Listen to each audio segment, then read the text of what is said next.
Hi, this is Christine, your relationship and mindset master doctor and leverage for change.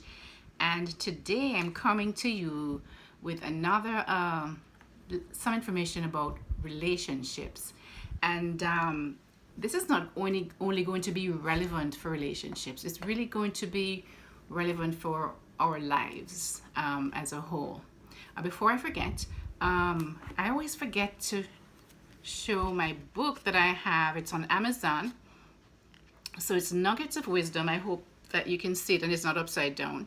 Nuggets of Wisdom for Reaching Your Highest Potential.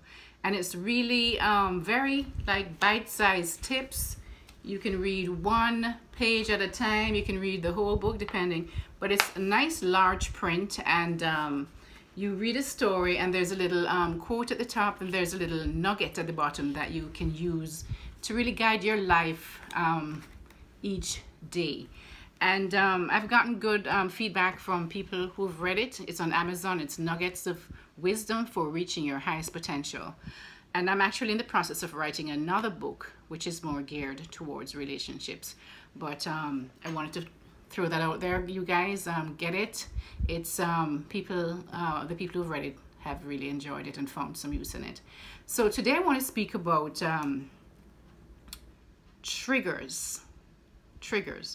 Sometimes we have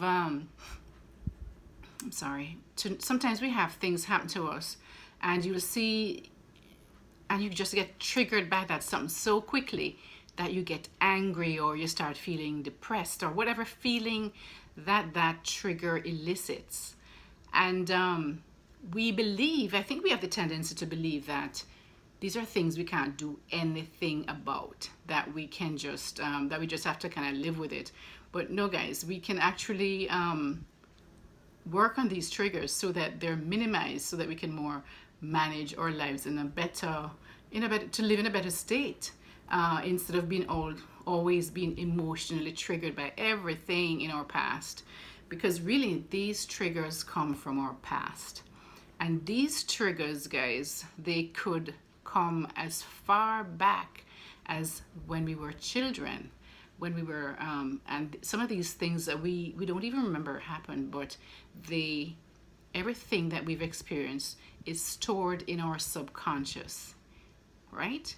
We don't even realize it, and sometimes we think that we have forgotten it until something triggers it. Something somebody does, or some experience we have triggers this and brings it back to the forefront of our minds.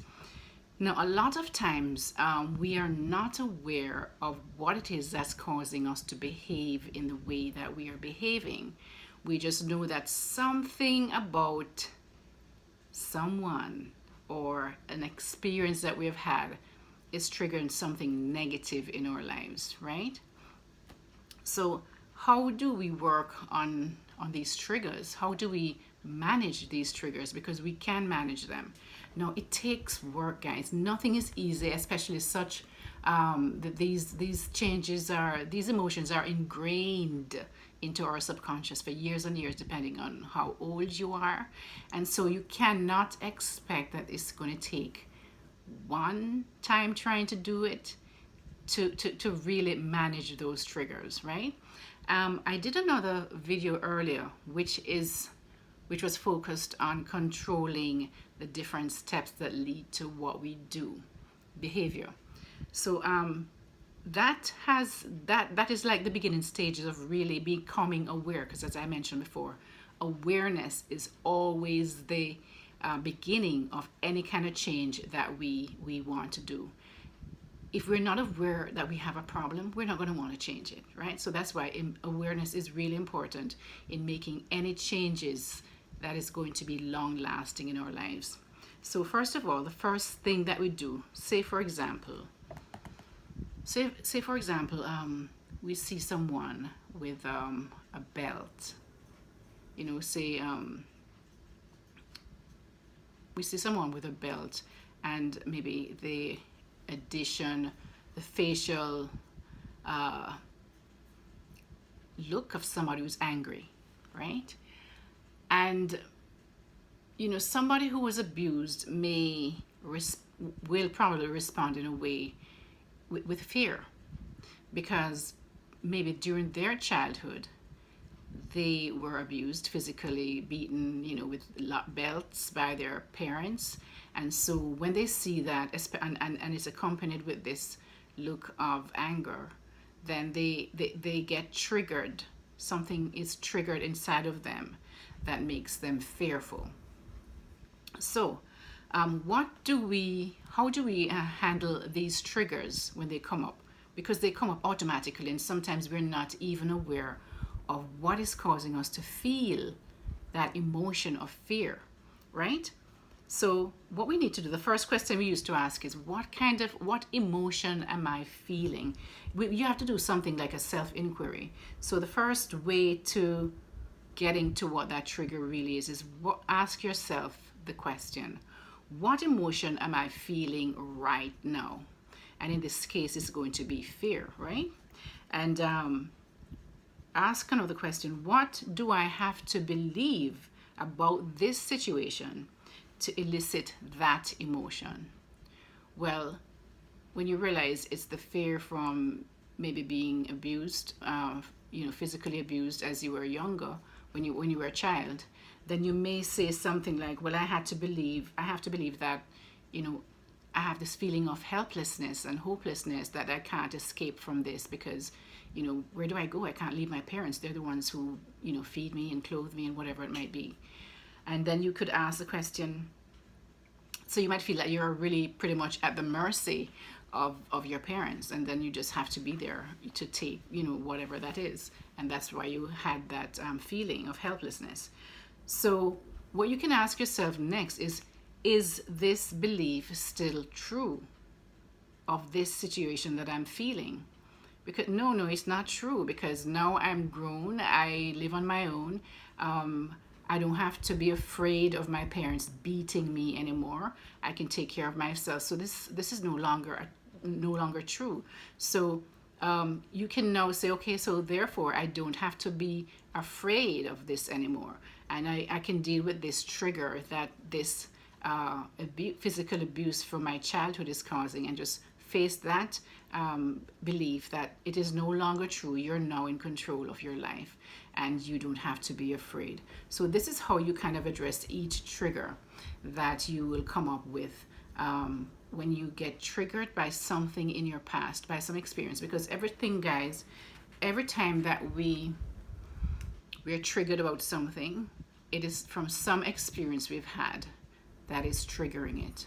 And if you can do that self-inquiry on each experience, and I mean, you're not going to probably get, especially the ones that are really debilitating and really making your life miserable. Start with those, the bigger ones. And really, you just do a self-inquiry on those and see if what is happening now still true. I mean, is what happened in the past, is it still true? Well, more than likely, it might not be still true, but you're still suffering from the repercussions from those experiences of your past. So guys, I hope that you got some idea of how to deal with some of these triggers, and so that you're more, first is the awareness, as I said before, the thoughts and the emotions that you feel when these triggers happen, and then you start this self-inquiry process of really going deep, digging deep into your subconscious and facing it, because a lot of times we tend to just leave it. We think that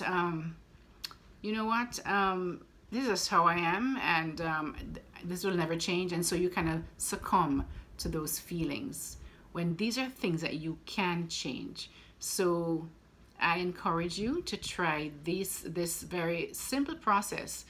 It's simple in the steps that you have to take, but it's not simple in the fact that you have to do it over and over and over and over again. It's not a one-time process, not a one-stop shop kind of thing. You have to keep going and doing it over and over until it becomes so automatic, like your subconscious, like how your subconscious brings up these things automatically. Now you have to retrain your subconscious to think of it in this manner, so that you're not triggered by these past memories or past experiences that you've had. Okay, so I hope that helps, and don't forget to go check this out on Amazon. It's nuggets of wisdom for reaching your highest potential. And check it out on Amazon. Also, please, if you found this video to be helpful in any way, please like and share it with some of your friends who may find it useful. And also subscribe. This is how I'm able to really be able to bring this free information for you to be able to help you as you go through life. Because this will encourage me also to really just keep going. And if I see that people are finding value from this process. So guys, I have a link below with my website. If you wish to work with me, please go ahead and go there, and there are packages on there. For the Labor Day, we have a 50% off, guys. This is a good time to really buy a package now, so you can have like maybe 10 coaching sessions at 50% off. That's a good deal. I also am now offering email coaching, which is for a certain amount per month, and you get like 4 email response to your four emails per month. So guys, check that out for me. And this is Christine, your Mindset Master Doctor and Leverage for Change, and have a wonderful day. Thank you so much for listening, and have a great day. Bye.